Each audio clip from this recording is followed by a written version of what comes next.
This is Fantasy Grounds College presents Let's Make an NPC with Fantasy Grounds.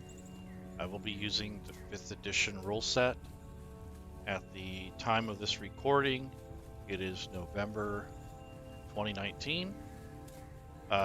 Pretty much a month or two before the release of Unity, hopefully. This will give you a little bit better idea of how to create, manage, or build your own NPCs.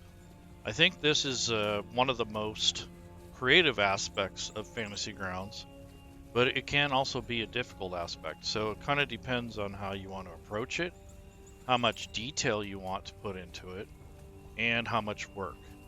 So I'm going to start with a simple method, and then I'm going to go probably try to build one from scratch, which will take a little while. And then also I'd like to show you some tools that'll help you create NPCs much easier. So for what I have loaded here, I have the 5th edition rule set. I only have the SRD loaded, and the reason for that is I don't want to use too much copyrighted material. And the reason for that is A, I'm just probably being overly cautious. But also, if you wanted to sell this stuff, or if you wanted to make any kind of money off of it, you would have to start with the SRD. So it's better if you come with your own sources, including artwork and assets for your NPCs, instead of relying on the monster manual. The SRD is actually a better way to learn how to do this because you don't have all the assets. So this will kind of force you into learning how to use Fantasy Grounds. And then I have two modules loaded here to help later on. I have a coding spell effects module that Rob2E has put out, and also his 5e condition and effects module. So these will help later. And I think what I'm going to do is I'm going to make a table. It's going to be completely random, or at least somewhat random. So I'm going to go to the tables here, which is one of the banners on the right. And mind you, that's all the rules I have. I don't have the core rulebooks loaded. I just have the basic SRD stuff loaded. So I'm going to click table. And as you can see, there's a few tables already here that's included in the SRD, which is kind of cool. But I'm going to make my own. So generally, when you build something, whether it be art assets or a module or stories, you want to create your own group. So in this case, this is in tables. So I am going to click this edit button up here, and I'm going to click this green add category button, and it'll always default as like group 1, group 2. So you have to rename this. And I'm going to call this Laerun's NPCs.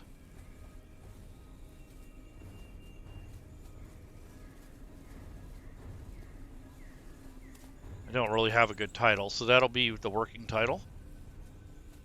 And then everything else I do around this, I'm going to try to keep this format. So here is the new group. There's nothing in here, it's blank. I'm going to go ahead and edit the list.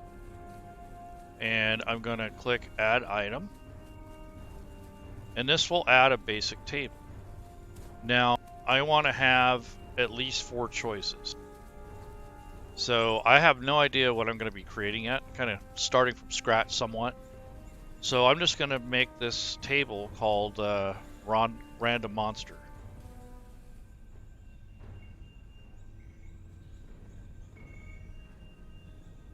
There we go, random monster builds.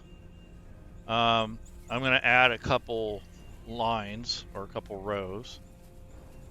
So if I click the edit button and click add row, there, I added 2 more. And on here, I'm going to put, monster type.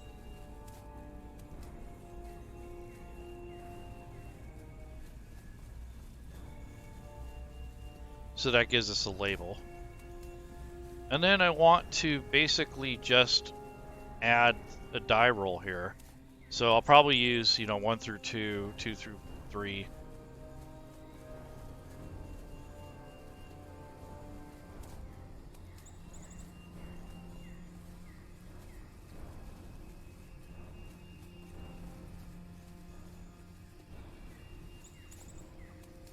All right, so that's going to end up being a 1d8, which is cool.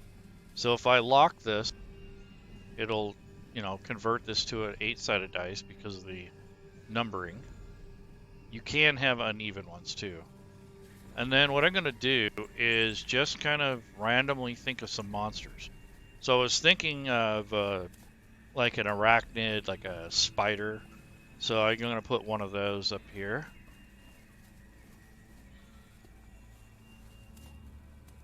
So some sort of, spidery, hairy, ugly creature thing. The next thing I was going to try to consider building today is, let's build an NPC. So this is a non-playing character. So this would be like townsfolk or maybe a small-time hero or something like that.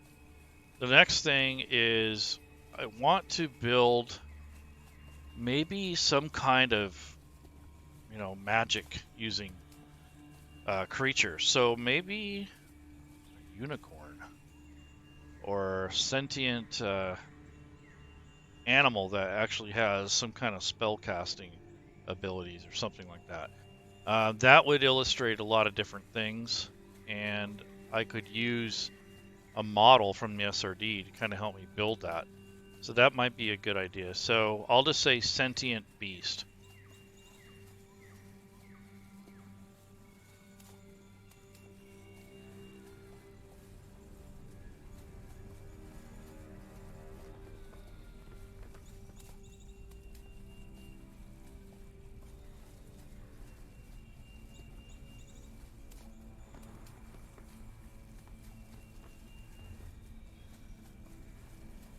So arachnid.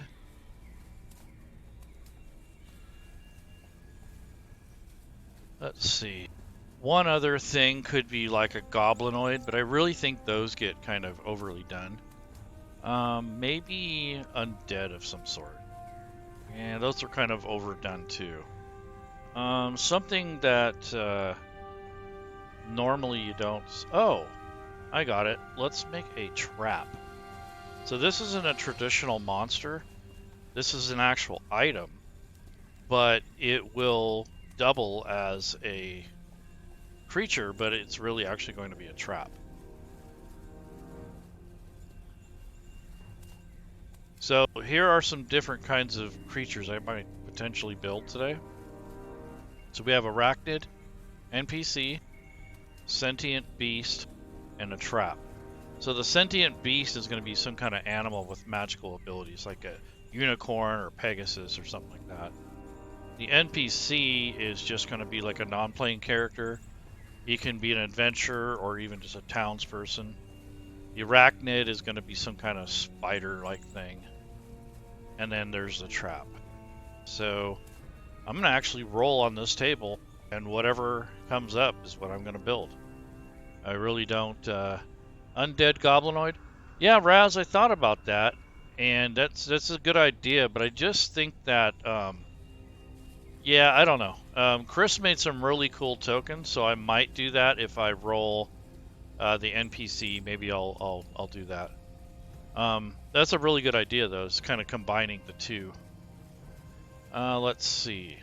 So basically, I'm just gonna roll on here and see what happens. And I will put your suggestion here. So I will add the undead goblin. So I'm going to add a row.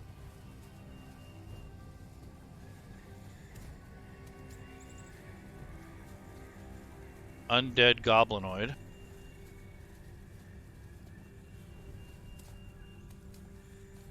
There we go. So now it will be 1 through 10 instead of 1 through 8. So there we go. So I'm going to go ahead and roll. And whatever comes up is what I'm going to work on.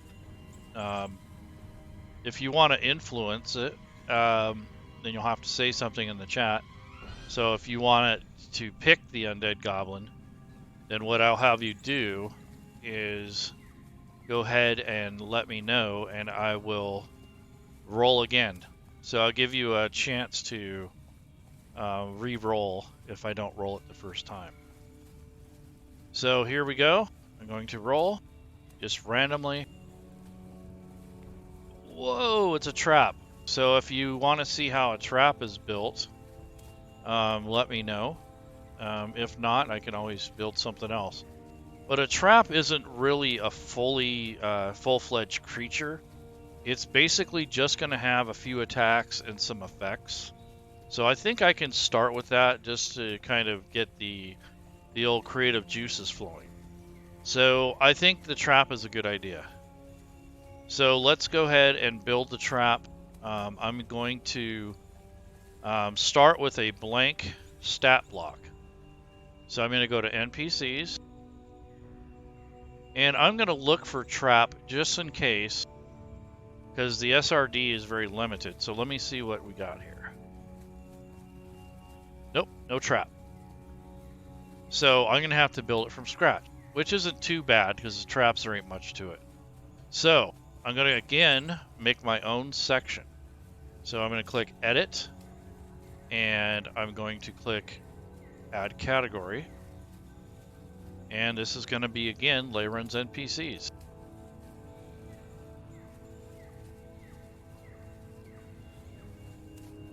So this is the category. And the reason I'm doing that is to keep it organized. And if you go to export it, it will take all your work with you. So here we got Laerun's NPCs, Laerun's NPCs. So it is the same group that I'm creating. So now what I'm going to do is add a new line. And let's go ahead and click Add Item. So as you can see, this is a very blank, very basic NPC stat block for a 5th edition rule set. So I'm going to go ahead and bookmark this random build. Trap is fine. I like the random. Yeah, I do too. I don't like the, oh, this is what I'm going to do. I kind of like the randomness, so. All right, so new personality. Well, it's not a personality. So let's make this a very, very deadly trap. I have a few in mind. One of them is a very, very nasty pit trap. So what we're going to call this is the Grease Wedge Pit Trap. Really, really nasty trap. So I think I want to build this. This is going to be a monster. So what I'm going to do is first name it. So we're going to call this the Greasy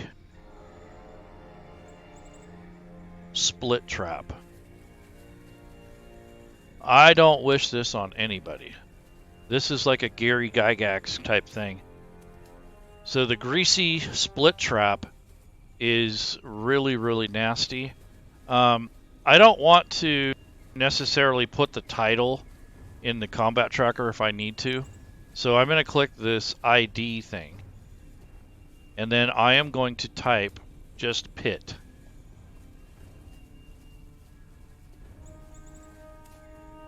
So Greasy Split Pit Trap. All right. So I'm just going to call this pit. And then if I add that to the combat tracker, it will just say pit. It won't say exactly what it is. So we want a little bit of secrecy there. Size would be medium.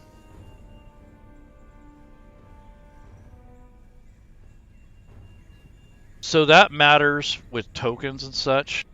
Since this is a trap, it won't really matter as much. But medium is kind of like a default. For a type, you can name it maybe a construct or just leave that blank. It's not going to have an alignment. It's probably not going to have an armor class. Probably not even any hit points. So you won't need to add a lot of these features. I'm going to leave the stats at 10 for now. And I'm going to load just the basic tokens that come with Fantasy Grounds. So there are some basic tokens here. I haven't loaded anything really other than what I already had. So I'm going to go to modules.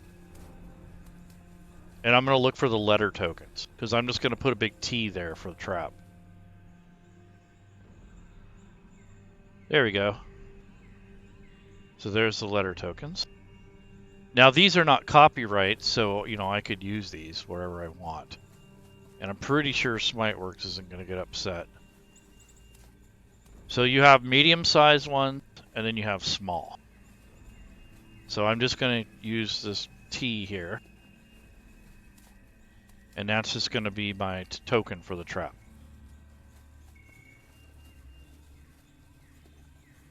Alright, so the next thing is I have to consider what does this trap do.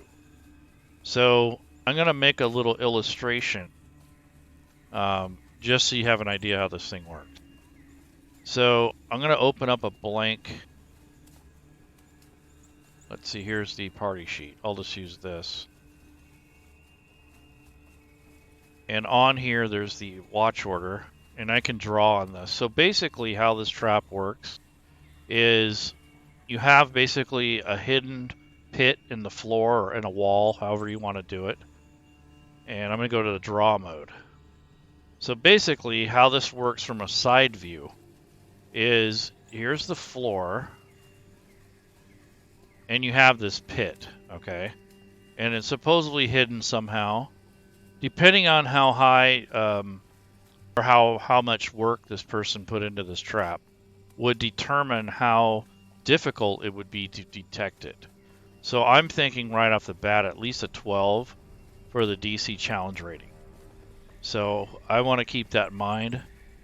So I would probably put 12 later on somewhere. So in the notes, probably in the traits or the actions, I would say something like, this trap is well hidden in the floor. You must roll a perception check of 12 or higher to discover, whatever we need to put. But this is a side view. So you have this pit, and what happens is you got this kind of like a tunnel, and it's a tube. Now, I don't know what the tube is made out of. More than likely carved stone, or perhaps some sort of gravel or wood or something. But the insides of it is pretty smooth, so it's not something that you would normally encounter.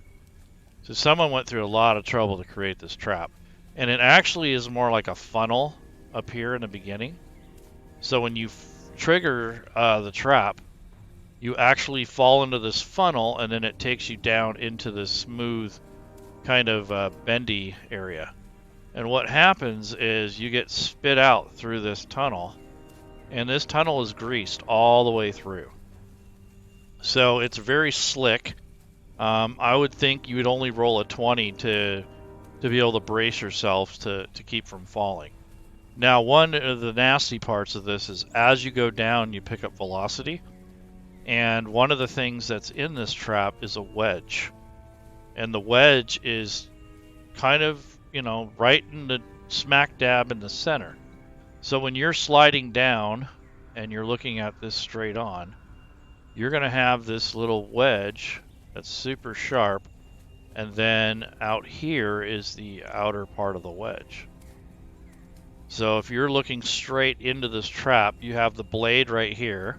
It's like a splitting maul from an axe. So you have this wedge-like device that's in the middle of the tunnel, and when you slide down, you're going to hit this wedge probably, at least 20-30 miles an hour. And it's going to be pretty deadly, because if you go through here and you are not able to stop yourself before you get through, it's almost a guaranteed kill. I would say that it's going to cut you in half, and if it doesn't, you're either a gnome or a halfling. Any small creatures can get it and make a saving throw, and that'll allow them to duck to one side or the other. But any large, medium, or large creature that falls in this pit is going to get probably almost insta-killed by this wedge. And then once you reach the bottom, there's an opening, and down below that opening is a pit-like thing, and in that pit is a Neo-Otiug. So there's like a monster down here that is fed by this trap. So you go speeding down here, and you go around this loop, and you go straight down, get cut in half, and you're cut in half right here, and you fall through here, the rest of your body parts, and blood and guts and all that stuff, gore. And the Neo-Otia creature gets aroused by the sound and the smell, and he comes over here and he eats the dead bodies. So there's big piles of bones in this pit. So that's how nasty. Yeah, it is like a Grimtooth. Yeah. So basically, that is the how the trap is going to work. So there's a couple things at play here. First of all, we need to deal with this, the entryway. So I need to come up with some kind of description, maybe, for that. So on the other tab, you have all this blank space. This is a blank canvas. You could actually take a sketch like this if you want to hand draw it out and scan it, or take a photo and turn it into a photograph, import it into Fantasy Grounds, and then attach the picture to this trap so that you can illustrate how it works. Or you can get an artist to do it, or maybe use some graph paper to make it a little nicer. But nonetheless, I'm going to put some description here. So the greasy split pit trap. I think I can drop the trap part. I think we know it's a trap. So we'll just call it the greasy split pit.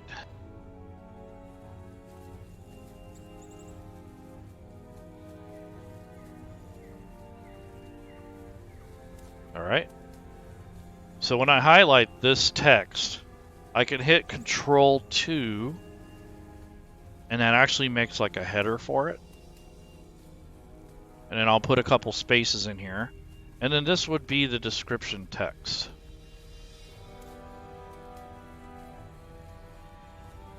So here you can describe how it's hidden, maybe even the history of it.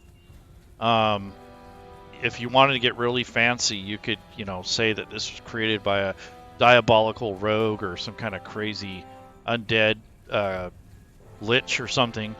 But this would be something that would probably be sitting in front of a chest. So I would think that there's an allure to cross this floor without any hesitation. So I think this might be an altar or something valuable that would attract people to here. And this is the oldest trick in the book. I mean, you got this somewhat open room. Maybe there's a few columns, and then you have like this podium. On the podium is a magic book, or maybe a crown, or a magic sword, or something, and it's glowing, and it's got that allure to it. So I think one of the things I would put in there is, let's describe how this fakes people out. So if it's something that, would make someone want to cross the floor, then this would be a good trap, a pit trap. It just falls right in front of maybe a few feet away from this podium-like thing. And then they would fall down, and of course, that would be the end of it more than likely.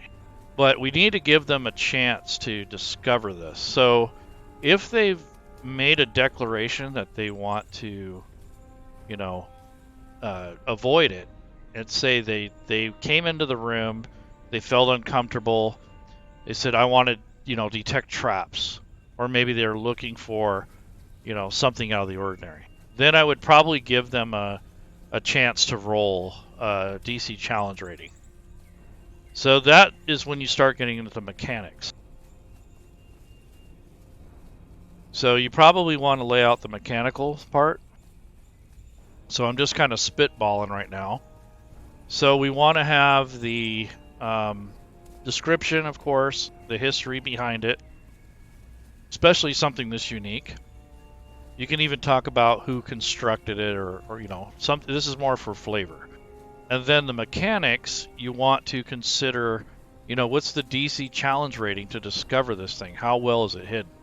Well, earlier I said 12, so maybe 13. So the DC challenge rating, provided it's pretty dark or somewhat dim,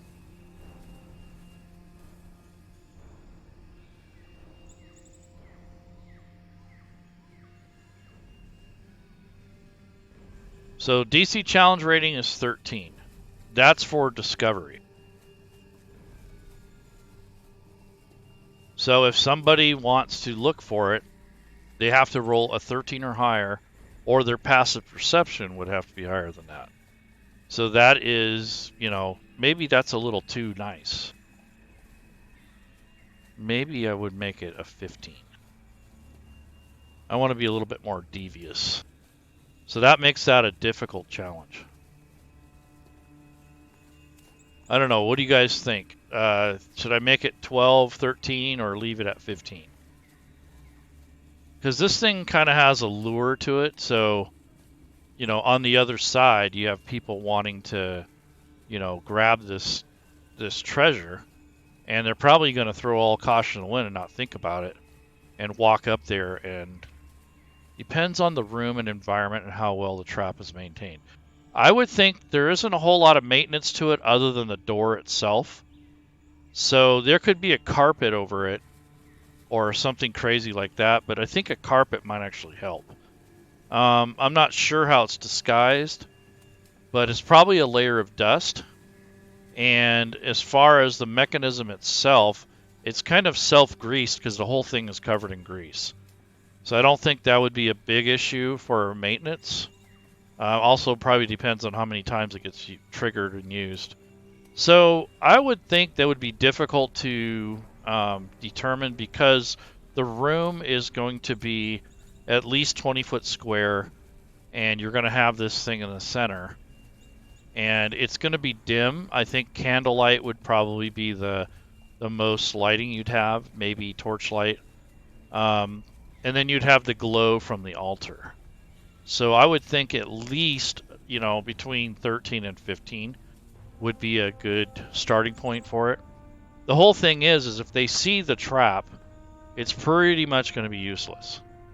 So I'm thinking, you know, I don't want to kill people outright. I want to give them a chance to, you know, to get through it. So it kind of depends on you guys. Like, what do you think? I'm going to give you the chance to tell me. Anywhere between 12 and 15, I think, is fair. I mean, you know, it depends on the party's level. Let's just assume they're third level. So that might be something to consider.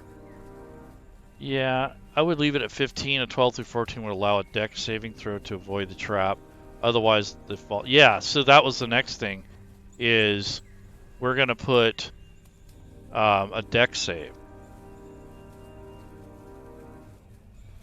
So the dexterity save would allow that player to quickly grab towards the edge of the pit and hold on to something, or maybe even if there's an ally nearby, they can grab them and, you know, grab their hand or something like that. But that gives you a chance to swing your arms and legs out to avoid being pulled in. So once you do not discover it and you actually walk on it, once the mechanism kicks, you're going to have a DC challenge rating for dexterity. So what I was thinking is, since it's greased, it's going to be really hard to break your fall. So what I would say is, if you make the dexterity check, you can make a strength save. So in other words, if you don't make the dex save, you're going down. If you make the dexterity save, you can continue on to a strength check, which allows you to hold your weight along with any of your gear, and that would allow you to pull yourself up. Unless one of your players or allies are nearby and they're able to pull you up, then that might be a help action. But I think it would be difficult to basically try to avoid that once you're trapped in it. So I think a 13, a DC 13 dex save. And then what will happen is, if you make that save, you're able to react in time, and you can throw your arms out and allow yourself a chance to grab onto the edge before you're pulled in. So if you get the dex save,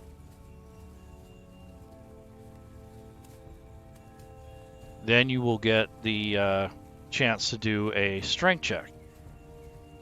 So I'm not sure what the DC challenge rating would be for strength. I know a lot of it would have to do with your size and your weight. So I think the challenge rating would probably vary from player to player. So that's good because a strength save is going to change based on what the player has for their strength. So if their strength is greater, more than likely the challenge rating is going to be higher because they're probably going to be a little bit bulkier, a little bit stronger. They're not as weak. So it may have something to do with that. I'm not sure exactly how it works, but it's definitely related to strength or athletics.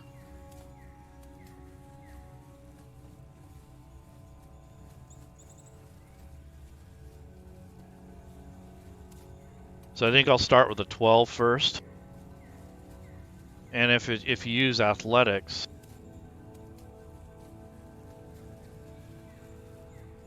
it could change. Because with athletics, you would have your proficiency bonus added in. And at level 3, you would get a +2. So, I don't know. It's hard to say what that number should be. But definitely I would like to have a strength check that would allow the players a little bit of, saving grace. Because once they go down, they're pretty much dead. The only ones who would get a chance to save are halflings and gnomes. All the other races that are larger would probably, end up dying. They'd probably have to make a death save or something like that. Or either that, or if they roll a 20, they might be able to put something. Yeah, I feel for the pack mule. Yeah. Do you want to just give PCs the notion the area is dangerous or be dangerous? I don't know. I might, but it just kind of depends. They're going to know that the dungeon is dangerous or the area that you're traveling is dangerous. So you could do that. That might help a little bit. Maybe a little foreshadowing. Maybe they find a bucket of grease or oil in a different room. It doesn't really tell them what it's for, but it definitely gives you the impression that, somebody used that. Yeah, it's kind of a foreshadowing thing. Yeah, so the pack mule, gonna be a high strength check. Yeah. So I wouldn't penalize them for carrying a bunch of stuff, but if they are going to, generally wear heavier armor and those sort of things, because they can drop the bag. I would think more for people that are just wearing bulky armor that have a heavier body type. I think they'll have a harder time grabbing onto the edge and saving themselves. So that is something I have to consider for the mechanics. So far we have let's recap here. So we have the discovery, then we have a dex save, which could segue into a strength check or an athletics check. And now for the aftermath. So there's some damage that's going to happen. So the damage type for that wedge is going to be slashing. So whatever the damage type is, it's going to be slashing.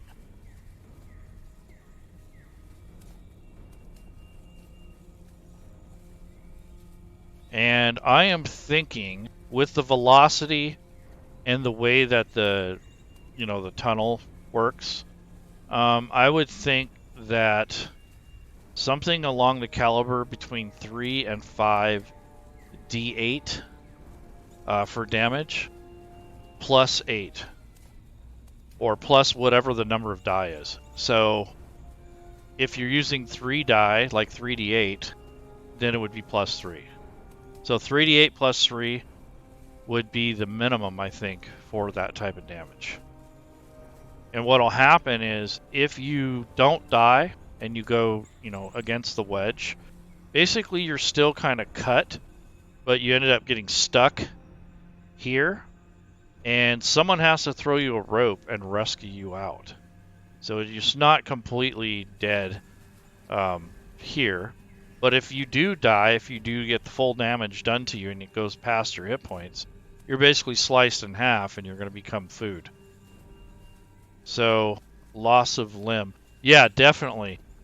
So, loss of limb would definitely be, you're going to lose a leg, for sure. And it may take a while to heal. So, yeah, loss of limb is a good way to describe it. Because you might lose one leg, and then the other half of you slides down on the other side of the wedge. But I think that would be very rare. So I think that once you hit this thing, it's going to do quite a bit of damage. So what do you think? An 8-sided plus how many die that you're going to roll?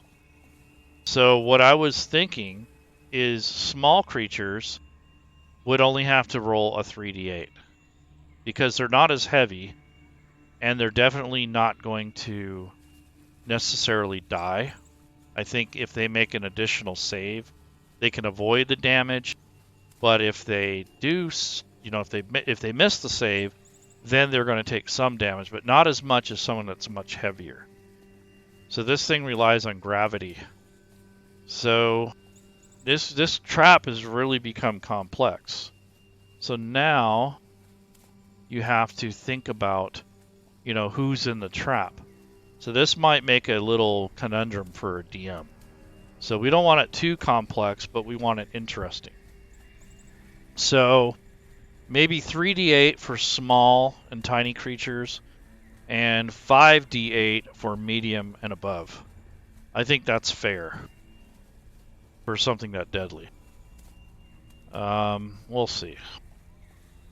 So for the mechanics or for the damage, small creatures, you're going to roll 3d8 plus 3.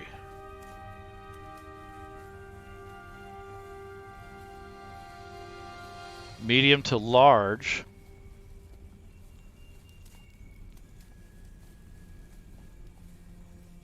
is 5d8 plus 5. Now that's pretty deadly. For a 3rd level character, that could pretty much be an insta-kill. But if the die rolls work out in your favor, then you won't take as much damage, but you really will be suffering in here. So I would think if it rolled low enough, you probably, are stuck in the middle here. If the damage rolls like in the middle, perhaps you lose your leg. And if you exceed your hit points, then you're just going to be cut in half and food. I think that would be the way to describe that. So you have these two mechanisms, and small creatures get another chance to make a dex save. But their challenge rating is going to be 15, without a doubt.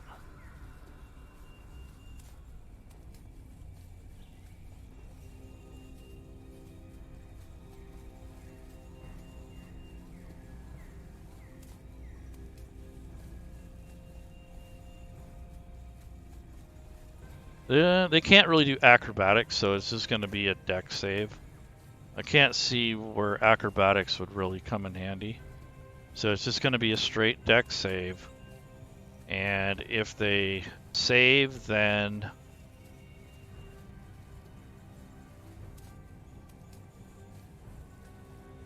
so the dex save will be no damage.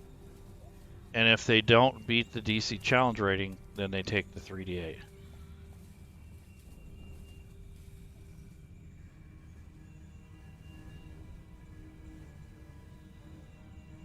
So that's a pretty complex trap. So I think what we're going to do now is we have to consider all the different aspects of the trap. Do we need the coding in here? Well, I think it would be easier if we made the coding for the trap. So all the DM would have to do is just drag the saves and force the saving throws. So what I'm going to do is in the actions area, well, actually I'm going to do traits first. So the first trait is the hidden entry, or the hidden hatch.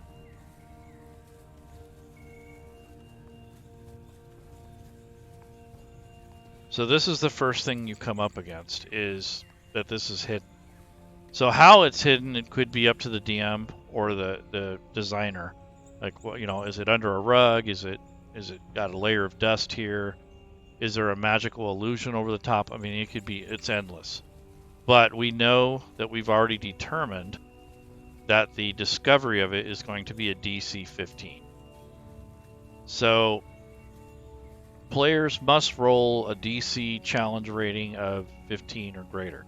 So what we want to do is set this up like a saving throw. So if you're not sure how to do that, all you have to do is pull up another monster or another example of how you want this done. So let's go to the regular bestiary and let's look for something that would have saving throws, like spells and those sort of things. So here it says if the dragon fails a saving throw, it can choose. Okay, that's there's the damage. So we'd have to set up the damage kind of like this. And then this says a frightful presence. Each creature near the dragon must succeed on a DC 19 wisdom throw. So what we're going to do is we're going to copy just the wording, because that is basically what you want it to read. You want it to parse. So parsing is depending on DC 19 wisdom saving throw. That's what it's looking for. So right off the bat, I'm going to say DC 15, and then you have to have a capital here. So this is perception, or so perception.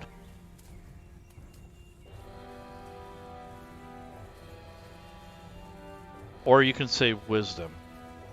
I think wisdom is what we want, because perception is based on wisdom. And not everyone has a good perception.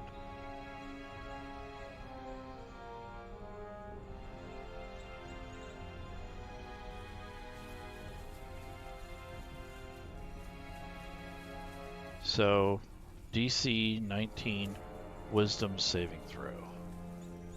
So this is a DC 15 wisdom saving throw. And those are going to be lowercase.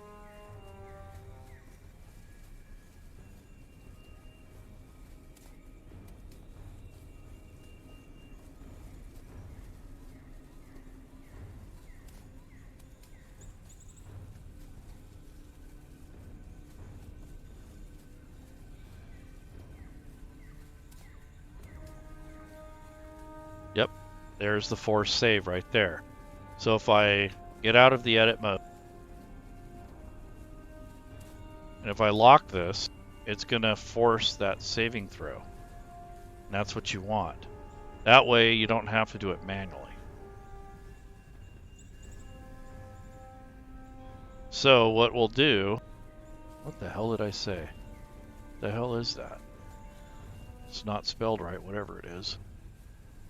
Oh, into the oit.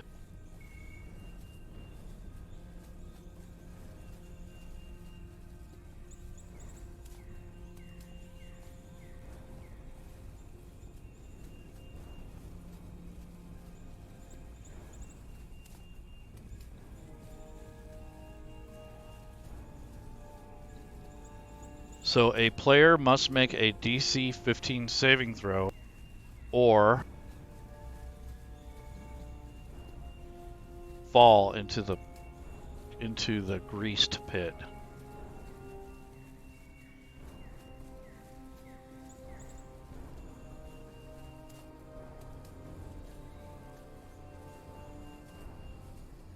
Yep. So that'll work for that first part. So if your players do not ask to check the room out, then what you can do is they can make a check versus DC challenge rating. But if they go up close to the trap, and you drag that onto them, whoever's closest and next to the edge, and they didn't make a check or they didn't announce it, you can do this secretly behind the scenes, and you can say, well, just at the last minute, you were able to notice that there's a seam on the floor. So what I would do is drag this to the dice tower, and I would probably do this and, you know, drag it onto the character, but it would still be kind of hidden, and then they would get the result depending on what was rolled. So I'd have to have a character loaded to show that, but that would be a way to handle that. So that's the hidden hatch. There's other ways that you can word it. I think, yeah, missing the F in front of all. Yes, I saw that. Okay, so now the next part, is it a trait or is it damage? So let's take a look.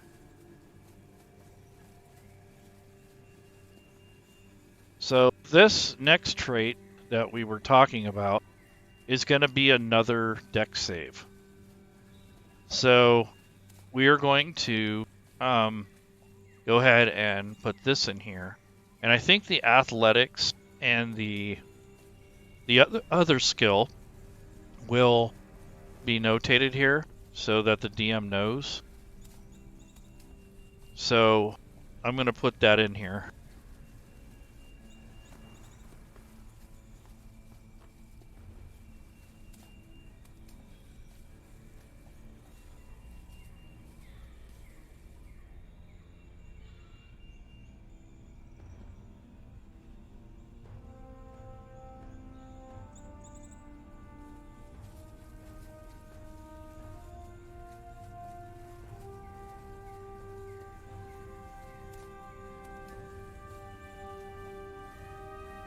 So if they use their perception check, they are going to gain the proficiency bonus. So it'll give them a higher chance to get past that hurdle.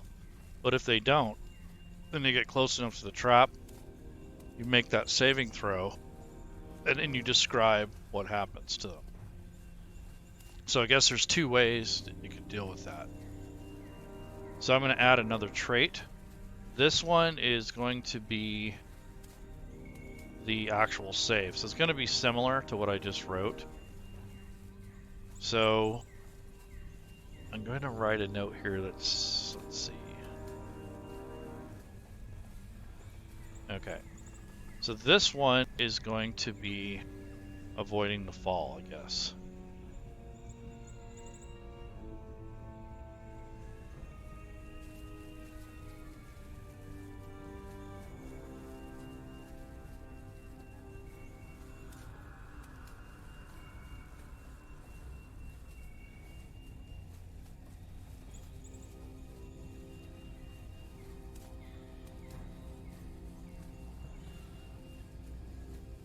So a player must make a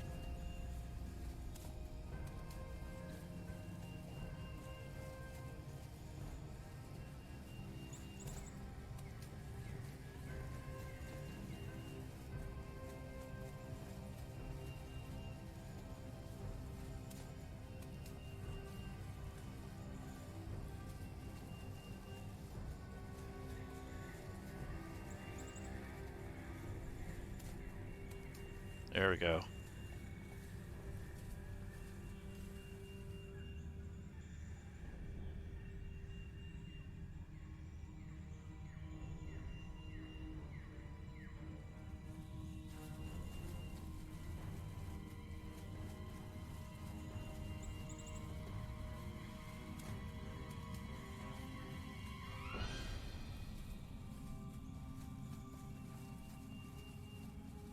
So a player must make a DC 13 saving throw to grant themselves a chance to make a strength check.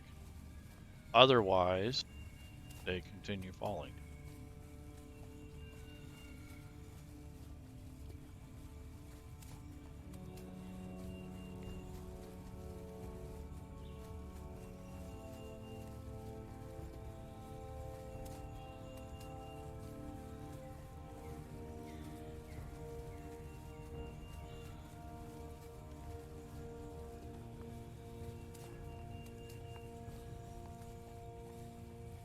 So those are some traits.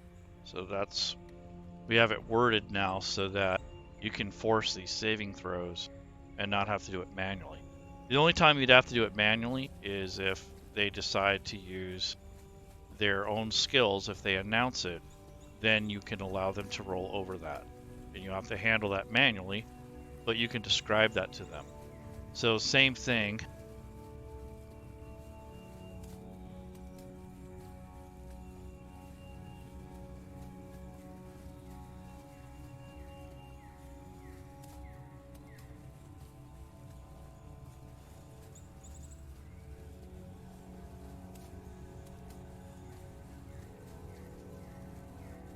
I'm going to make the DC challenge rating high, the same, because it's not changing anything. But if they roll a 13 or higher,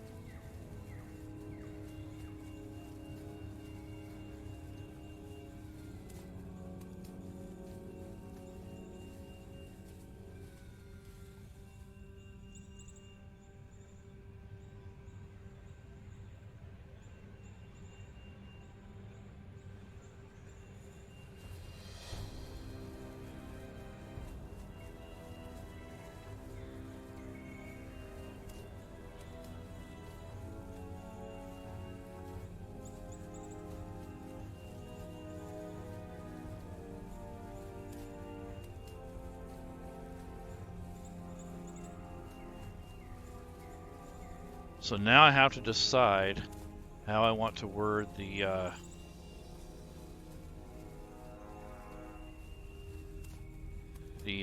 weight thing. So an athletics check or say of a DC 13 or higher will allow for the character to have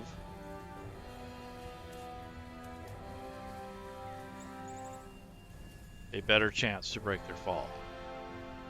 So the better chance is basically the same chance you're going to get here, but if you use athletics and you have proficiency in it, it'll give you a higher chance to get away from that issue.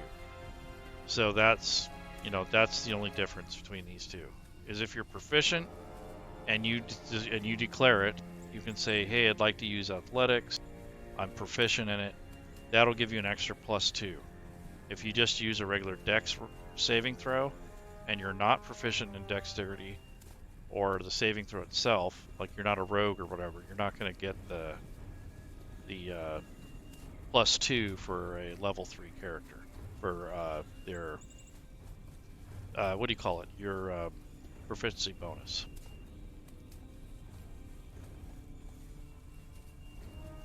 All right, so that's that.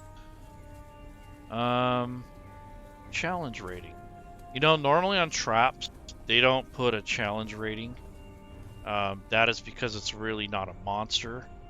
But I am going to put XP.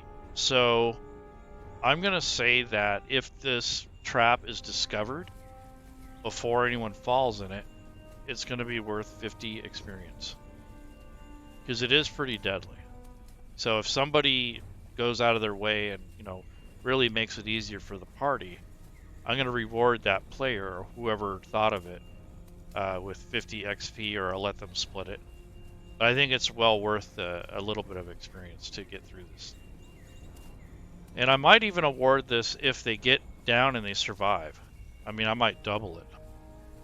But now I need to do some actions, I believe. But I also need to put in the rules here. So what I'm going to do here, I think, is, the challenge rating is supposed to get more difficult if you are, medium size or larger, or if you're, if you have a really high strength. So what I think I'm going to do to make it simpler is I'll say any medium or large creatures will roll at disadvantage with the strength check. So let's do that. So basically, player must do this. Okay, an athletics check of... Yeah, I need to put this on a separate line. So this is the saving throw, and this is not athletics. This would be acrobatics.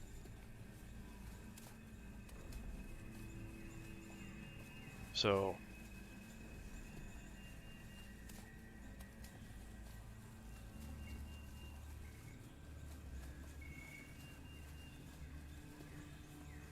okay.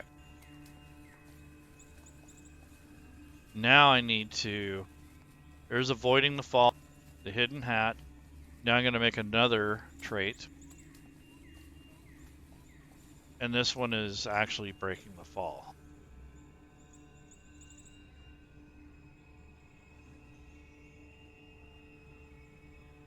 So now I need to kind of word it like this, but just change the stats out.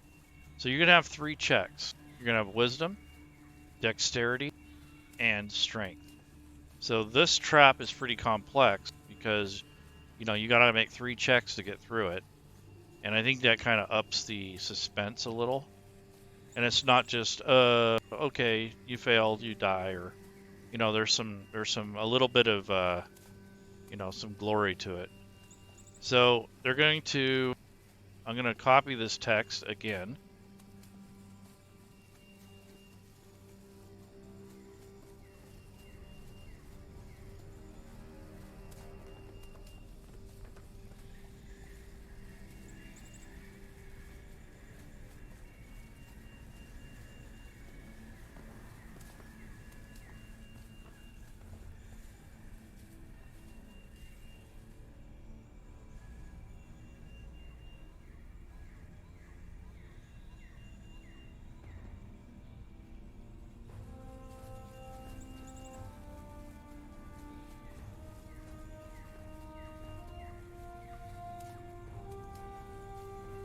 Okay, so a player must make a DC, what was that?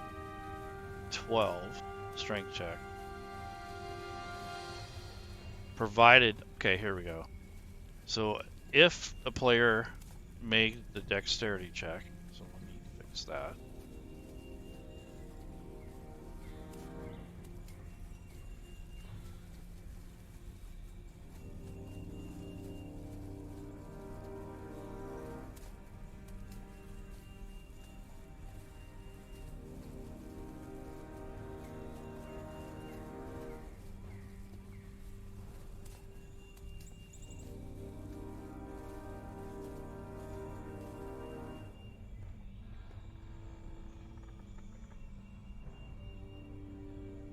Must also make a DC 12 saving throw, which is strength.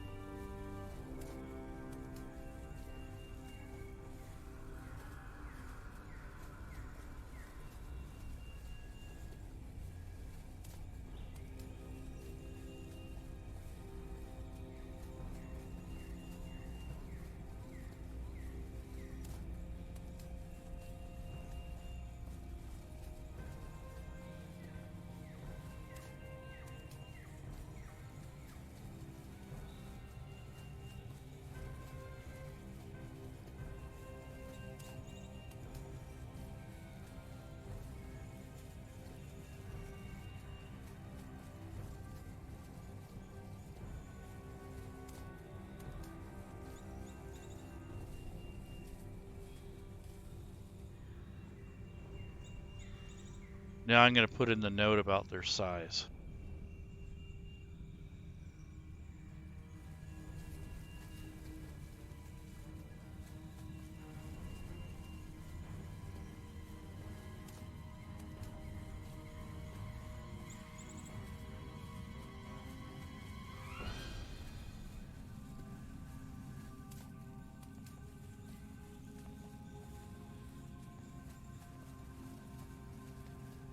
Alright, so if the player size is medium or large,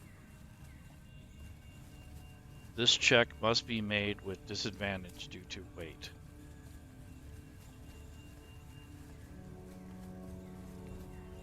So that's just a way to let the DM know how to handle it.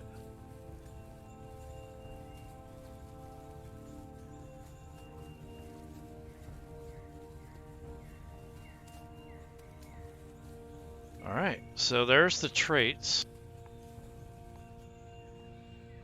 Yep, so that's the trait. So that's what it will look like when you're when it's in the combat tracker, or you don't have to even put it on there. So now I have those particular traits on there. So we have the hidden part, we have the avoiding the fall part, and if they avoid the fall, then they can break the fall. So in breaking the fall,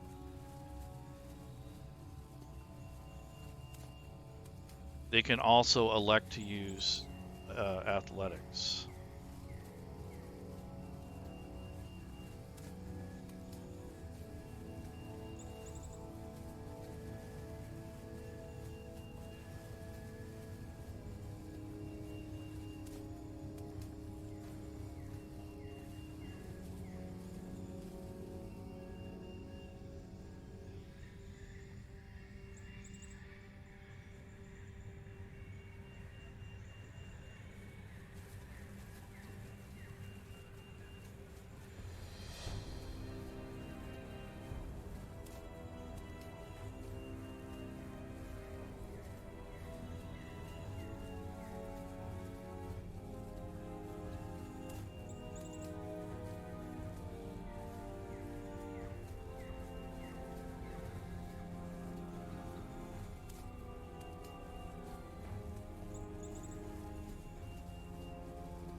And then I state that here.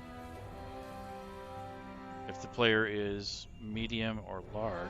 You know, I should probably put that first. Yeah. This might confuse.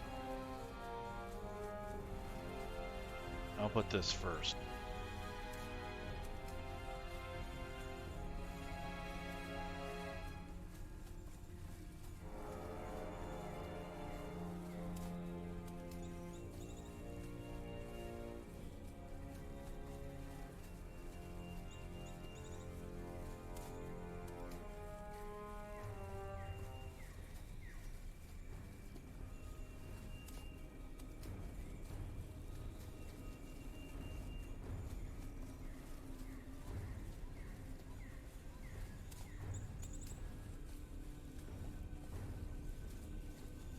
There, I hate it when you get modules and they give you the stuff backwards.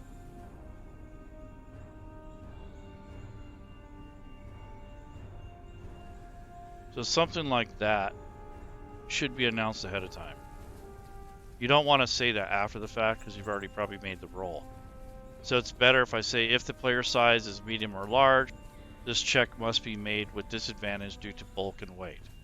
And then it tells you, what to do. That way you can set up disadvantage or advantage or whatever ahead of time before you make the strength check or the roll itself, the saving throw. So there's nothing worse than having that. So now we're going to do the damage part of it. So this is going to be under actions.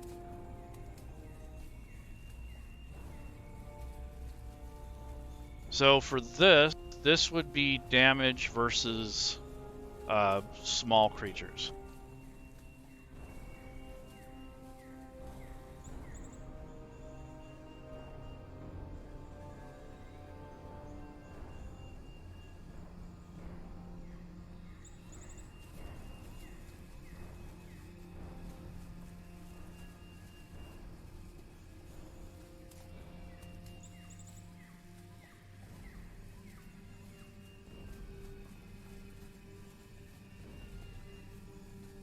Okay, so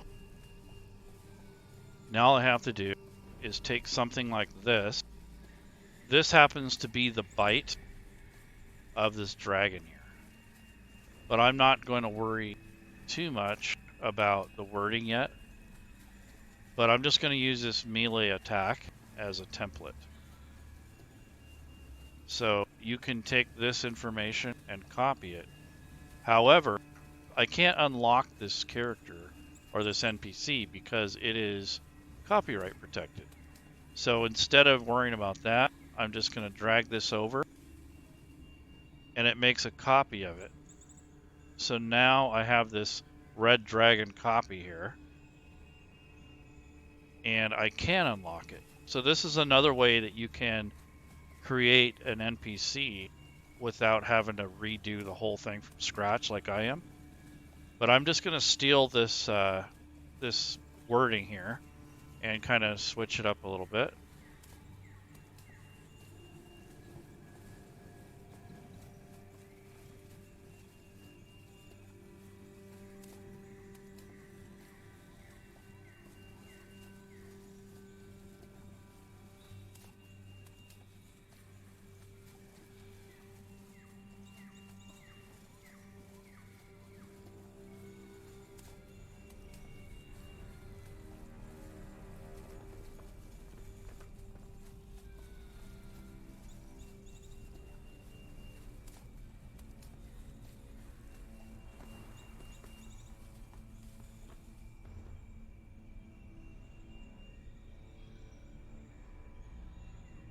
Okay, so now I need to do is just change this wording around.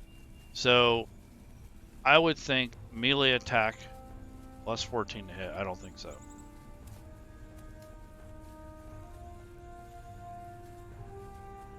I'm just going to give it plus 1 to hit. And reach is 5 feet. One target. Hit will be 3d8. Now this is for the small creatures.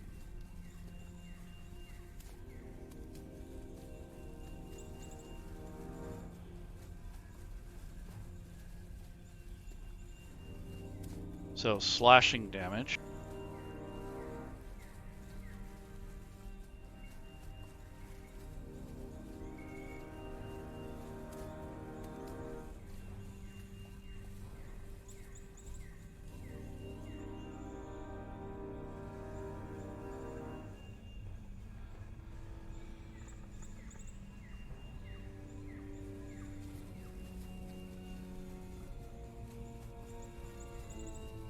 So 3d8 plus 3 slashing damage. Hit.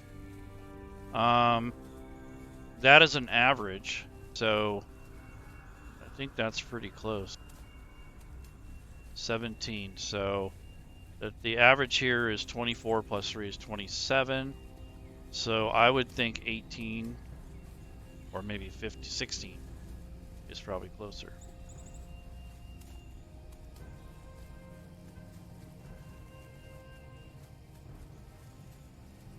So basically, if you have the setting in Fantasy Grounds, you can change it to have where it always does this amount of damage based on the hit. So you can change the settings. Let's see.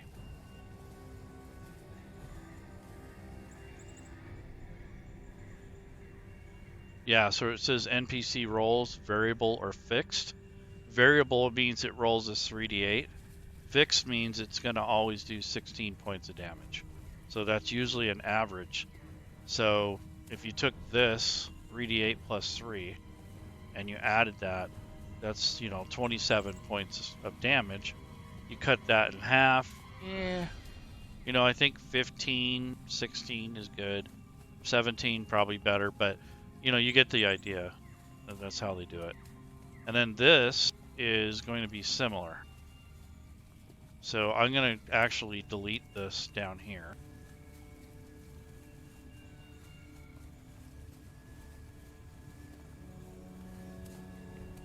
I'm going to highlight this stuff.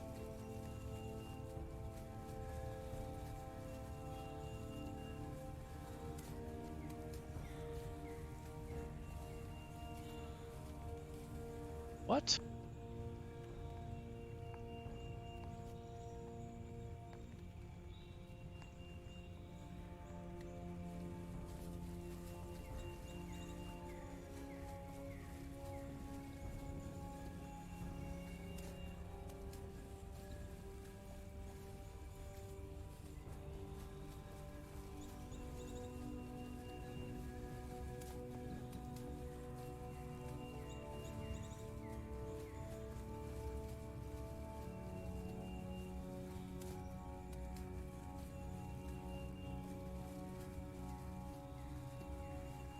Okay, so for larger creatures, it's going to have a +2 to hit.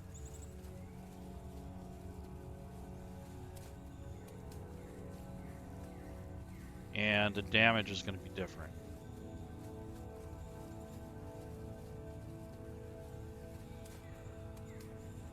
(5d8)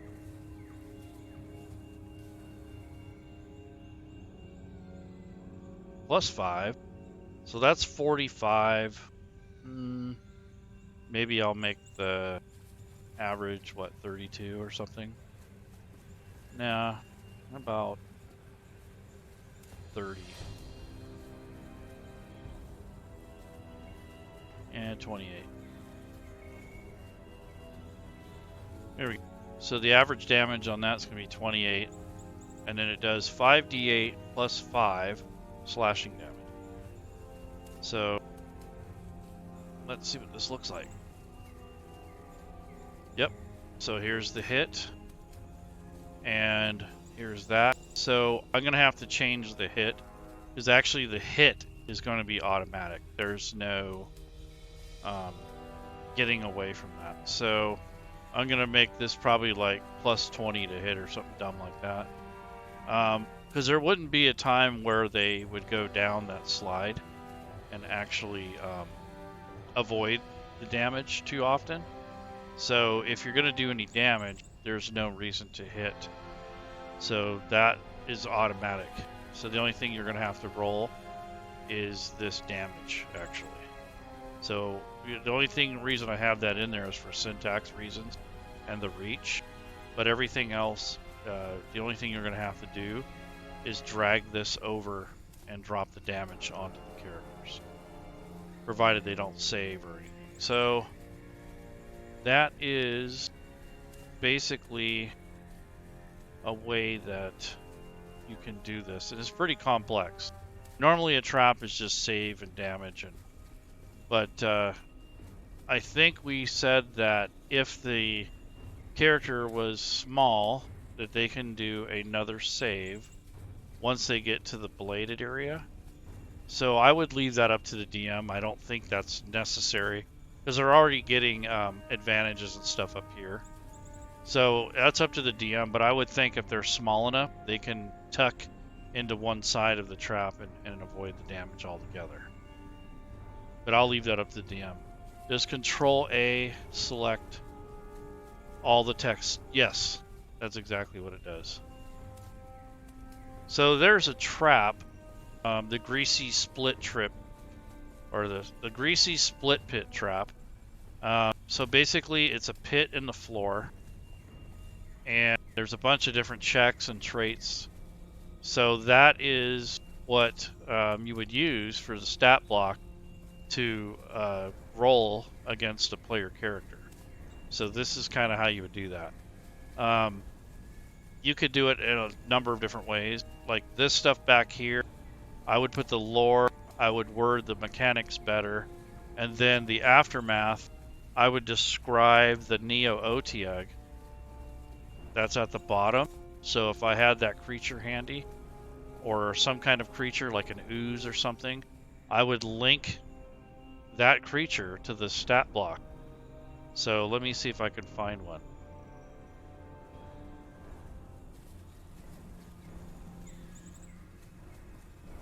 Yeah, so here's a gray ooze. So you could technically link this to the stat block and explain, the aftermath. So just in case someone survived, you can pull up the stat block and have that smaller character fight the gray ooze, or whatever it is that's down there. So that is a way to deal with that. So this is something you'd have to clean up, make it look a lot nicer. You might even put a diagram, like how the trap operates, so that the DM would get a better idea of how to run that. But that's how you would make a NPC from scratch, and this is actually a trap. So let's see what the next roll gives me. So undead goblinoid, what do you know? All right, so we can actually take a goblin and use that as a template. So rather than starting all over and going through all that mess, what we're going to do is kind of combine two stats. So I'm going to look up the goblin. And here is the goblin. Now, if you notice, I can't edit it. I can't do anything to it. So I need to make a copy. So I'm just going to drag this over. And now I have a copy of it. So I'm going to unlock this. And I'm going to delete the word copy.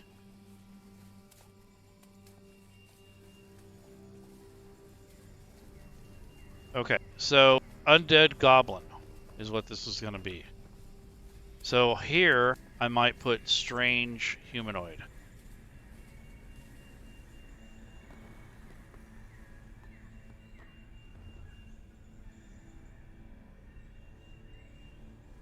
And instead of this token here, I actually have something that'll go with it. So Bernardo made some scary tokens for Halloween. And there is actually an undead goblin in here, believe it or not. Yep, it's a goblin zombie, but nonetheless, that's going to be the token. So that's pretty cool. So changing this humanoid, I'd have to change this to undead, because once they're undead, they're undead. So I'd have to change this type to undead.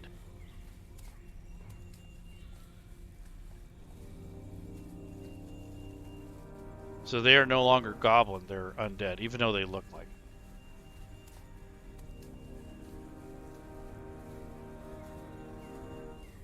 Yeah, that really helps, because the NPCs, instead of reinventing the wheel, you can just copy and, kind of open it up and make it your own based off of what's already there.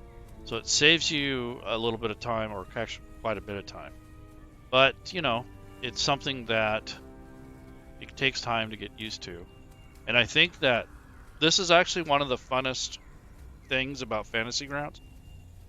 But it is also one of the more difficult, time-consuming, potentially complex. So it really, it really helps when you practice.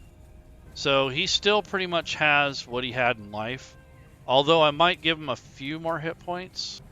So he has 2d6, his average is 7. I think I'm going to give him at least 10.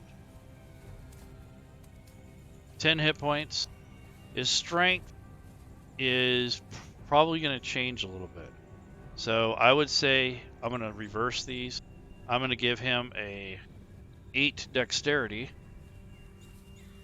or maybe a 9, and give him a 13 dex. And then his con, intelligence, I'm going to lower his intelligence. It's now at 6. Charisma is even worse. It's a 4. And his wisdom is going to be 10. So I kind of changed his stats around to reflect that. Stealth of +6.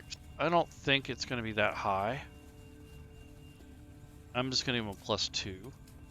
So they're still stealthy, but they're not as, as stealthy. Armor class, leather, I'll leave that. That's basically what they had on in life. Still small size. Moves 30 feet. Hit points, okay. So that's pretty much that. Now I want to see if there's any undead things. I know there's some immunities and things like that. So let's take a look at the zombie. So before I do that, I want to put this undead goblin in the correct area. Right now it's in the bestiary. So I click this down arrow, and I'm going to drag this undead goblin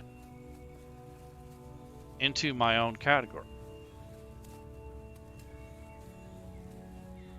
And this is also where my grease trap is. So I have this undead goblin. And now I'm going to look up, I put it in the right place. Now I'm just going to look up a zombie. So here's the zombie. So right off the bat, the armor class is lower because they're slower. So I think what I'll do is give this guy a 12. He has a -1 on dex, and he has a shield and leather armor. Probably doesn't have the shield anymore.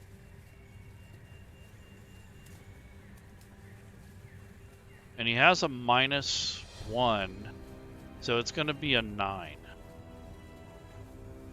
But he has leather armor on, which is +2, so 11. So he has an 11 armor now, armor class. So that takes care of that. Understands, okay. So I need to make a copy of this.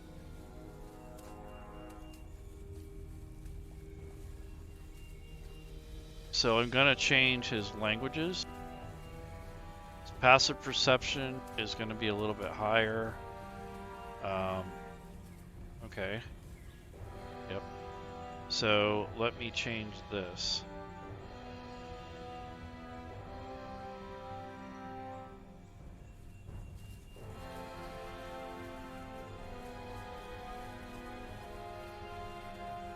So that's kind of a thing that happens to him.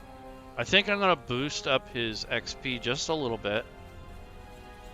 He'll be worth 65 instead of just 50. And I think he's almost 1/2 at that point. Now, it says undead fortitude. This is a trait. So I'm going to change this nimble escape with the undead fortitude. So I'm going to delete all this.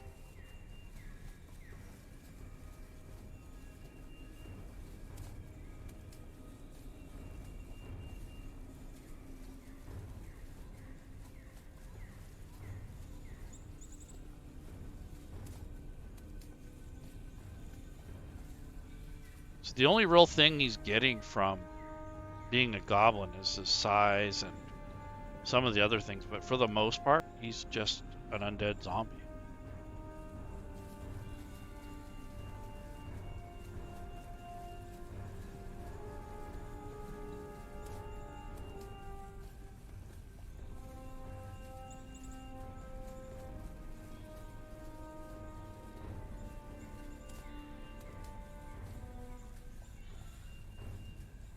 Yep, that's that.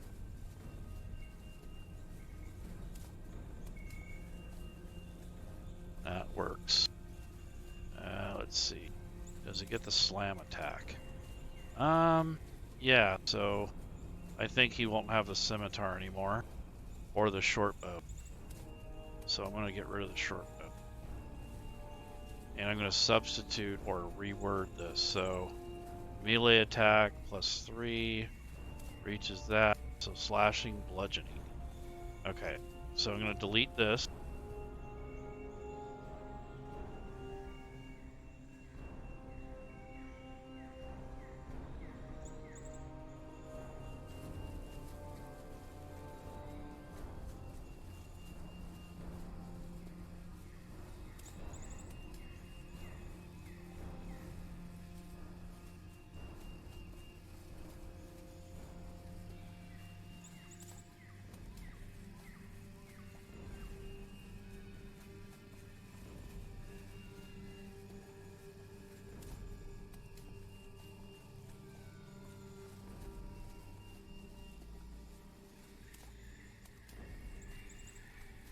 So there's a slam attack. So that pretty much the same, except for this creature is not necessarily going to be doing the same damage because of its size. So instead of 1d6, it's going to be a 1d4.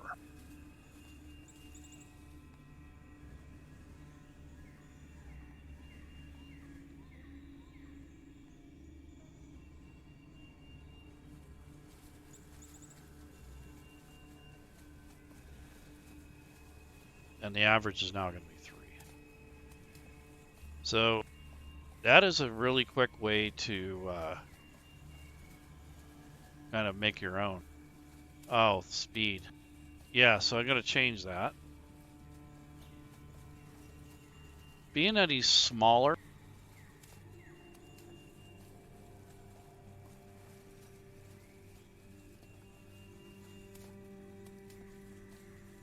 I'm going to make him move 25 feet.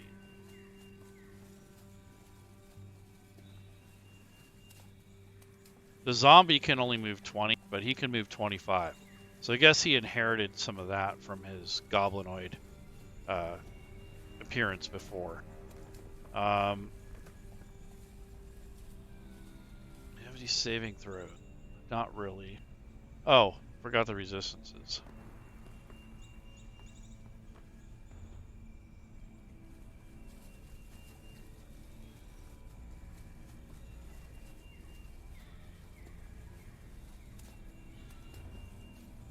So there goes that.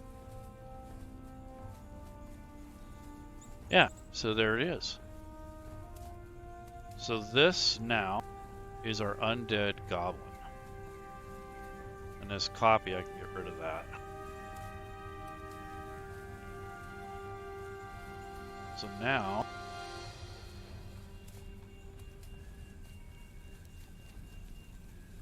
here we go. So we have the undead goblin. If you put him on the combat tracker, it will say undead goblin because I didn't hide this. But if you hide it, then it will say, you know, a different, it won't, it'll say strange humanoid. Let me change this. Alright, let me grab that. Yep, strange humanoid now. Same thing with this trap. It'll just say pit instead of greasy split pit trap. So that is how you make NPCs. So you can start from scratch, which takes a long time. You can use another monster for like a template. And then there's one other method that I would like to describe to you. I'm not going to have time to go through all of the different nuances of it. But if you haven't used NPC Engineer, which is now called Engineer Suite, I recommend it. It is a super cool program. I'm going to put the URL in the chat.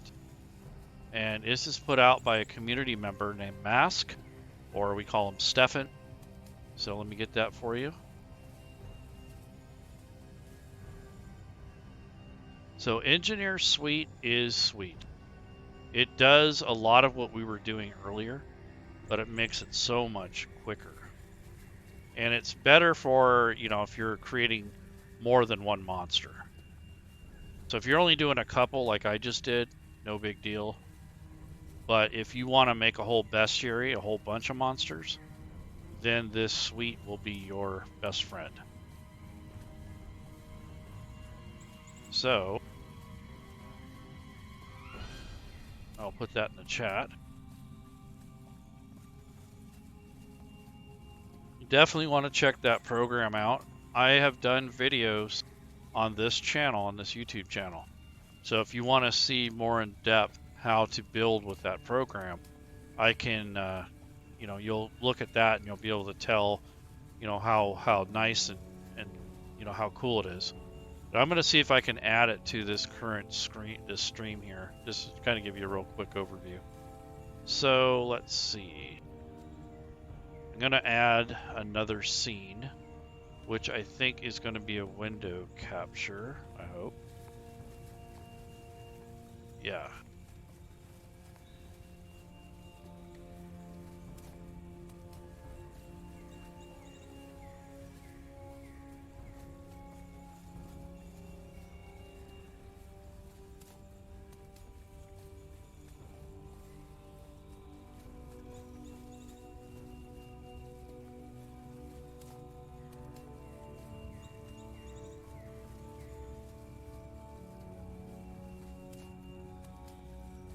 Hopefully this works. Yep, there it is. So Engineer Suite is a third-party program. It only works for the 5th edition rule set. But what's really nice about it is you can copy and paste data.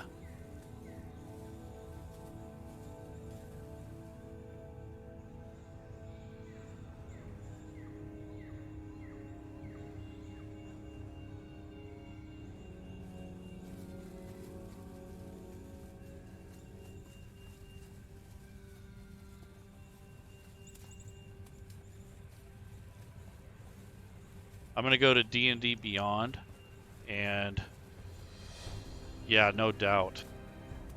If writing my own parse, yeah, no doubt, Celestian, that's true. I really wish they had one for all the different rule sets. But anyhow, I'm going to go to D&D Beyond, which I have an account there, but you don't have to use D&D Beyond. There are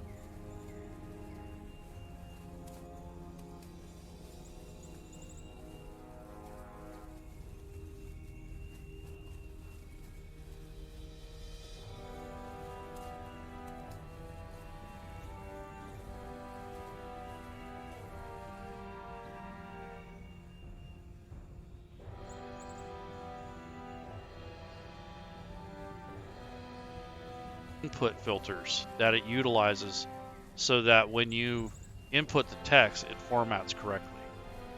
So for today, I'm just going to go to the monsters that people have made in the D&D Beyond community. So I'm going to go to Browse Monster. You won't be able to see this because I don't have my browser up. And I'm going to see if I can find a goblinoid zombie.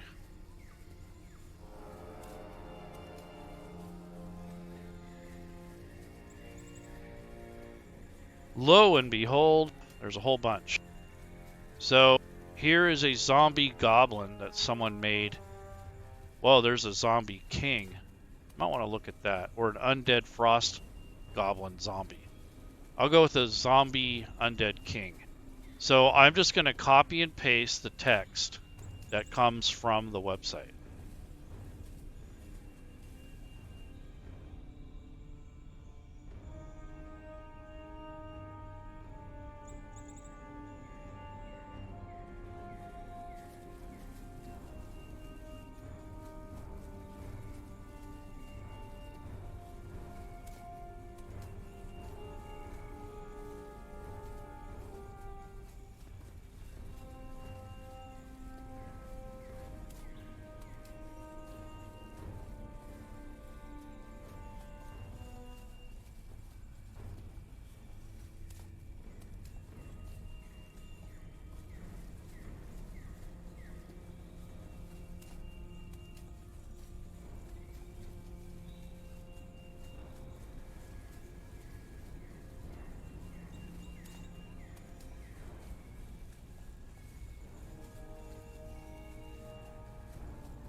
So if you wanted a description,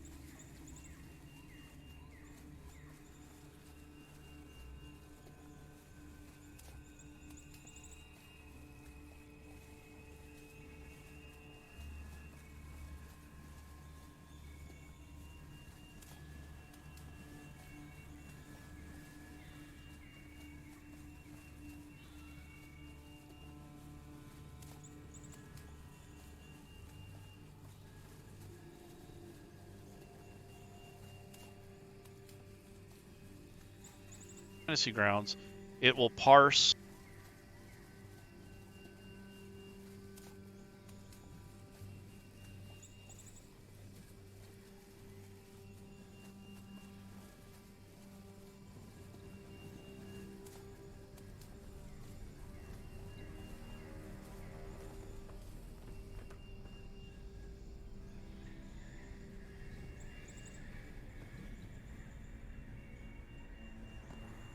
So I'll just show you what the mods will kind of, I just put together a few monsters just to show you guys. So I'm going to go to my module, not my tokens, and I'm going to look up some that I've made with NPC Engineer. Again, I have videos that show you how to use the software better on this channel. So I made some custom made creatures here. So Laerun's custom module. Yeah, that one had errors. So I have to unload that. Let me try something else.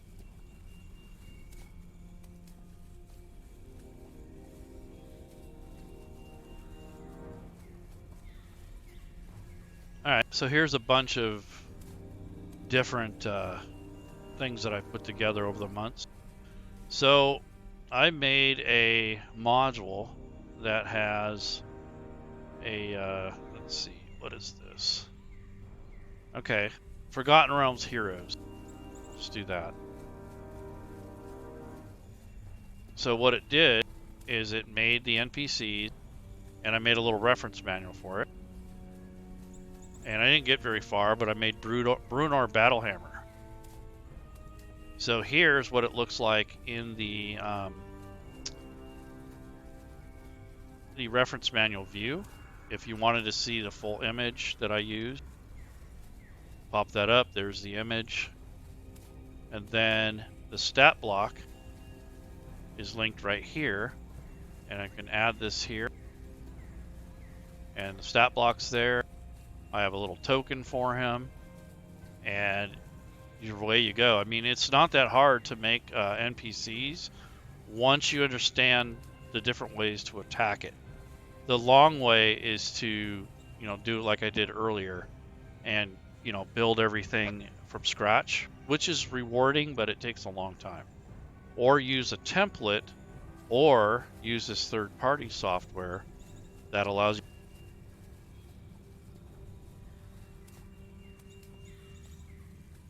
think.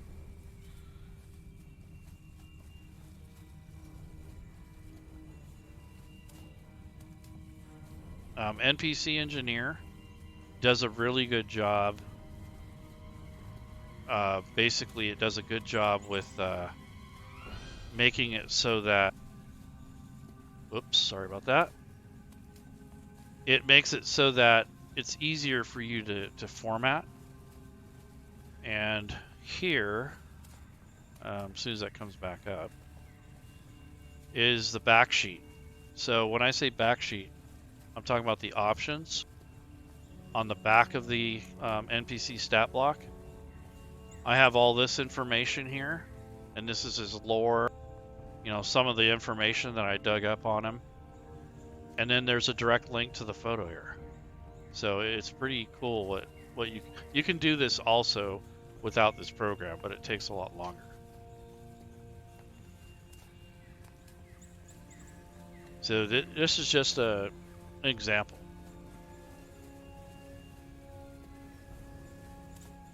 So hopefully this helps you guys a little bit with NPCs. It's not an easy task, but it's definitely rewarding.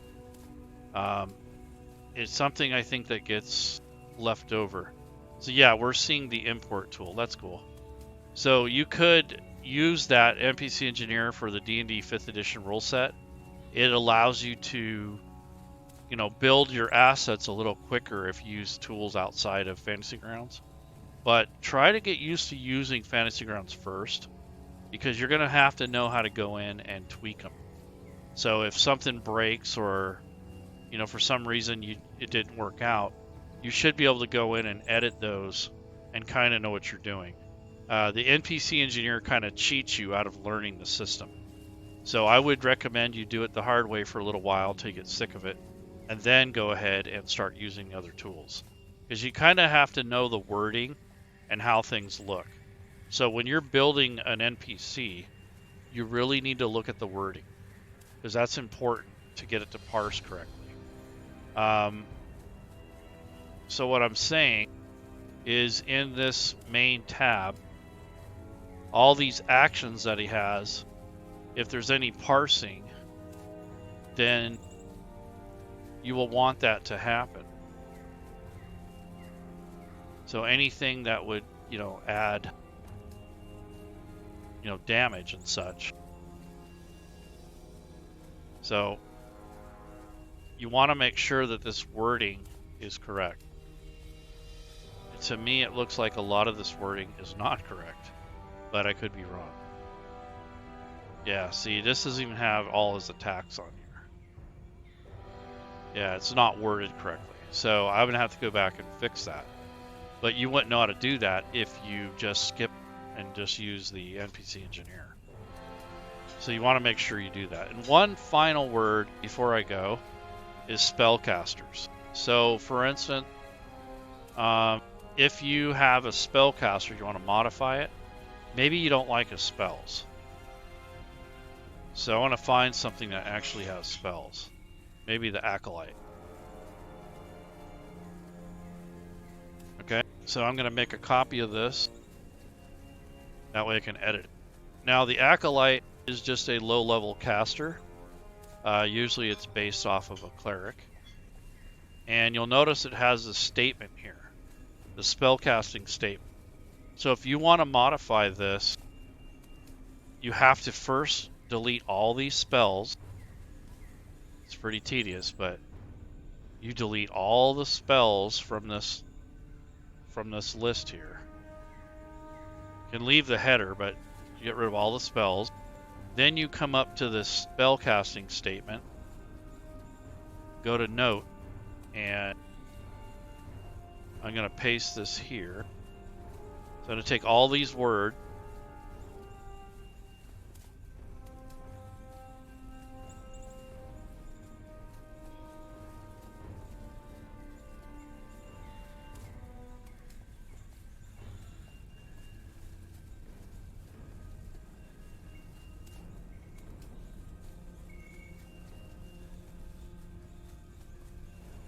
okay, I'm going to bookmark this guy, and I'm going to close it. Now what happens is it tells Fantasy Grounds that there's no more spells. It wipes out all the spells that he had before. So if I wanted to change his spells around, let's say instead of light, maybe he gets guidance. Or I'll just, change thaumaturgy for guidance.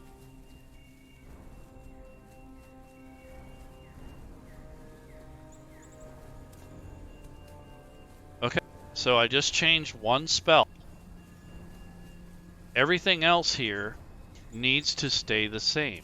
So this statement here is very important. It says the level, it says the spellcasting ability and what it's based on, and then it says you have the following prepared. All this wording needs to stay in there. The only thing you can change really is the DC, the plus here, and the spells. Everything else needs to stay. There's some color text in here, but for the most part, the formatting needs to stay. So I'm going to go ahead and copy all this.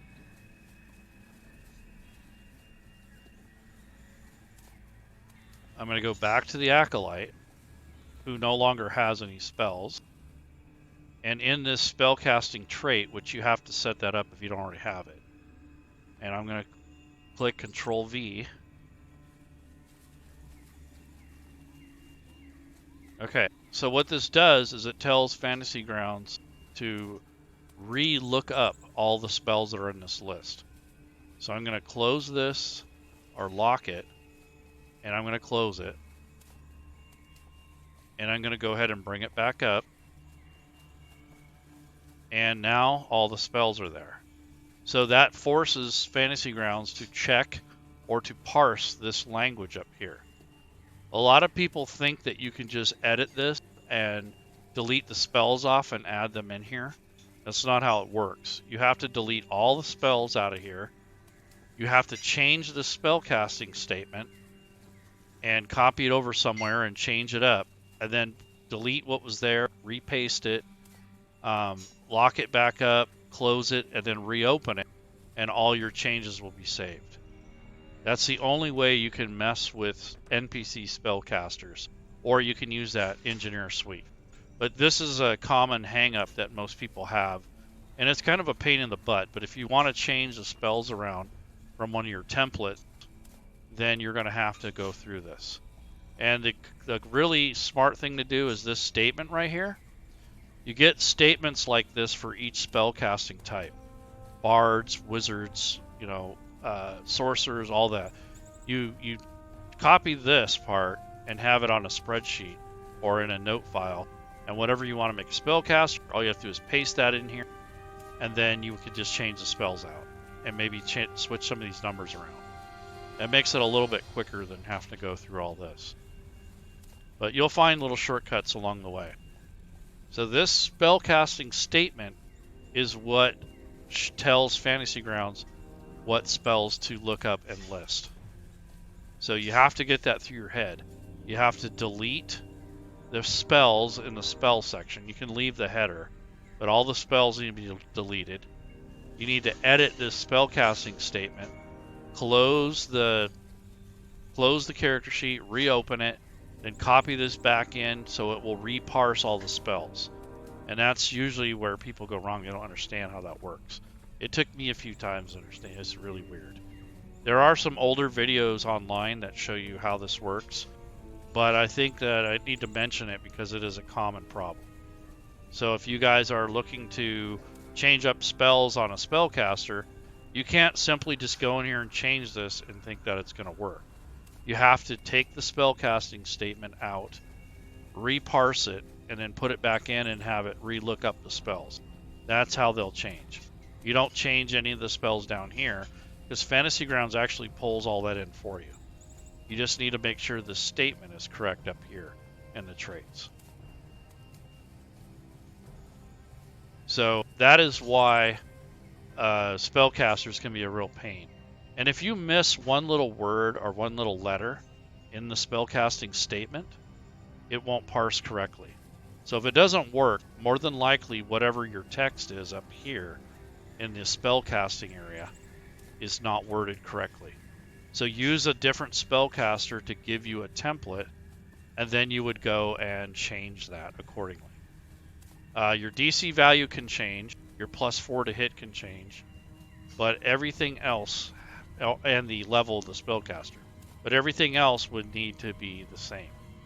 Its spellcasting ability is Wisdom, and then you put the spell save here in parentheses. The Acolyte has the following clerical spells prepared. It has cantrips, in parentheses, at will, with a colon, and then first level, in parentheses, 3 slot, Bless, Cure Wounds, and Sanctuary. And something new kind of about spellcasters is you can keep track of your spell slots now. So when you use them, and if you click on these, you double click them, it actually gets rid of the slots. So, -24. So, that is how you keep track of how many spells you've used. So every time you cast a spell, you double click on the spell slot, and it will allow you to, to keep track of how many spells the NPC cast. This is a fairly new feature. This was a manual thing before. Now you have a way to keep track of how many slots they've used for an encounter. So that is basically the tutorial for NPCs. Hopefully that helps. And yeah, I agree with you, Celestian. Seems a good place for yeah, I agree. But the spellcasting thing is a big deal. It's the text, the wording. So whenever you're working with Fantasy Grounds, get used to all the context. You have to use the same exact writing or text of the items that you're trying to emulate. So that goes with anything. If you're trying to make your own class or your own backgrounds, anything, it has to be pretty much exactly like you would see it in one of the official books. Otherwise, it won't parse correctly and you'll be doing everything manually. So I'm going to wait a few minutes, see if I got any questions.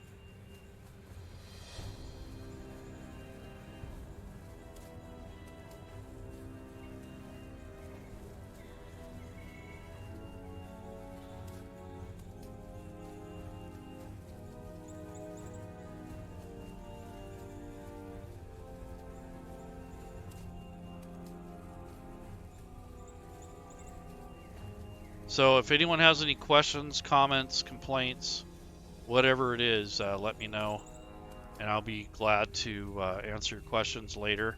Or you can come into college and ask.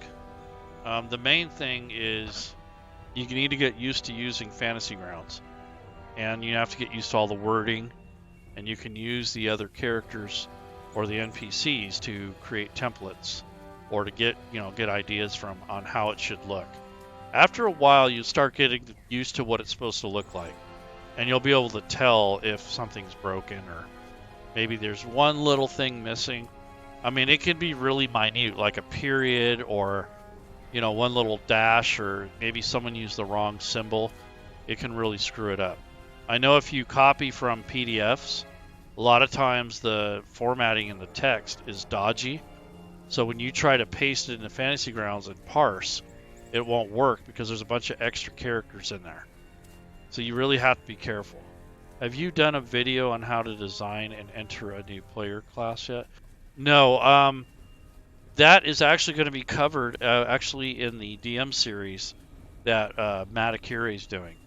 So if you look at our YouTube channel, it already has background, race, and class. So he's done 3 videos that cover all those different aspects.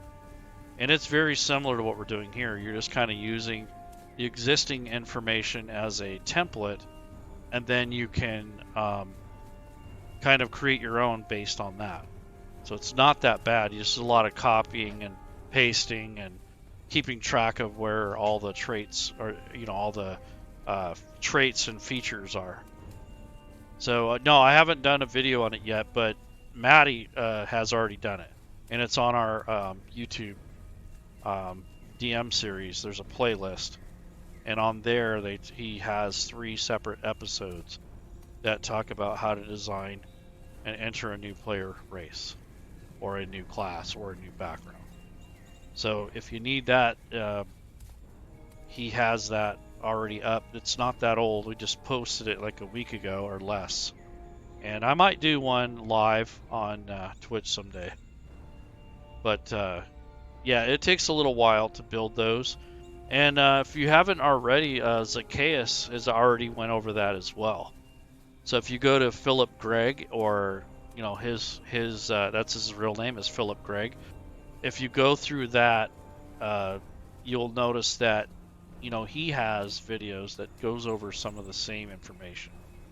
So they're a little older, but they're still valid, and he's a whiz at it. So he does it really quickly, and he's very thorough, and he has a whole series of videos that go through all this stuff too.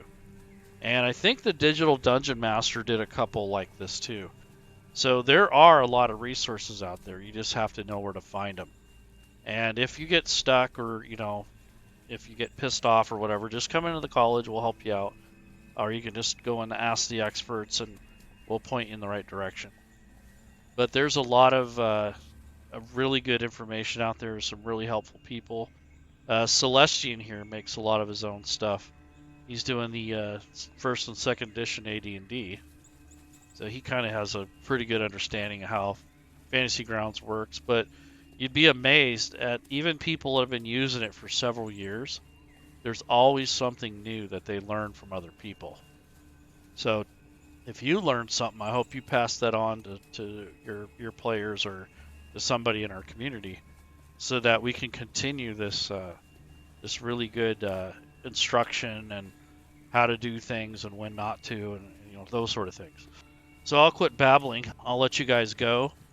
Again, this is Founder Laerun. Thanks for joining me. I appreciate you guys hanging out and watching, and hopefully that helps. Yeah, there's way too much for one person to learn in a short period. Yes, I agree. When I teach classes, I break them up, and they're about 2 hours long or longer, and it's just never enough time. There's just so much stuff to cover, and then you have to remember that stuff, and then you have to apply it. So it's practice, perseverance, patience. You're not going to get instant satisfaction. You really need to know what you're doing, and it takes time. So keep at it. I've only been at it for 2 years. I'm learning so much now that, here I thought I knew stuff, and really, honestly, I'm just scratching the surface. So you guys really should get involved with the college. You're going to learn more there and on your own than from some of the streams and some of the information out there. And be wary, there are some videos out there that are not correct. So not everything that you see on the internet is correct. I've seen a lot of broken advice. So if you want the best advice, go to the Fantasy Grounds forums, talk to the people that are developing the products. You can come to the college because half of them hang out there, and you can also learn on your own through trial and error. So anyhow, take care, and we'll see you next time. Take care, everyone. Bye-bye.